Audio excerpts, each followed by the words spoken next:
Bike চালানোর সময় যদি হুট করে আপনার সামনে কোনো বাচ্চা চলে আসে, তাহলে সম্ভব হলে ব্রেক করবেন। আর যদি ব্রেক করার সময়টুকু না পান, তাহলে চেষ্টা করবেন বাচ্চার পিছন দিক দিয়ে চলে যেতে। কারণ বাচ্চা পোলাপানের যে মেন্টালিটি থাকে, ওটা সব সময় থাকে সামনের দিকে দৌড় দেওয়ার। আবার সেম ভাবে যদি আপনার সামনে হুট করে কোনো একটা বয়স্ক লোক চলে আসে, তাহলে চেষ্টা করবেন ব্রেক করার। আর ব্রেক করার যদি সময়টুকু না পান, তাহলে চেষ্টা করবেন ওনার সামনে দিয়ে চলে যাওয়ার।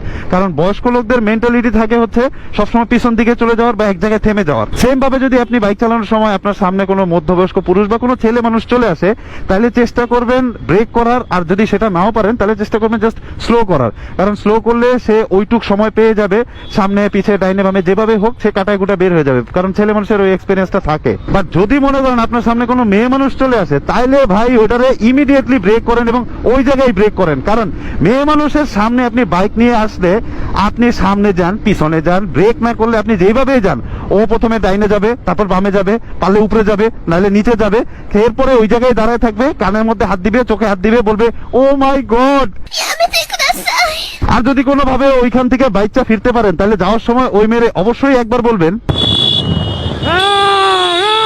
শান্তি মাগি।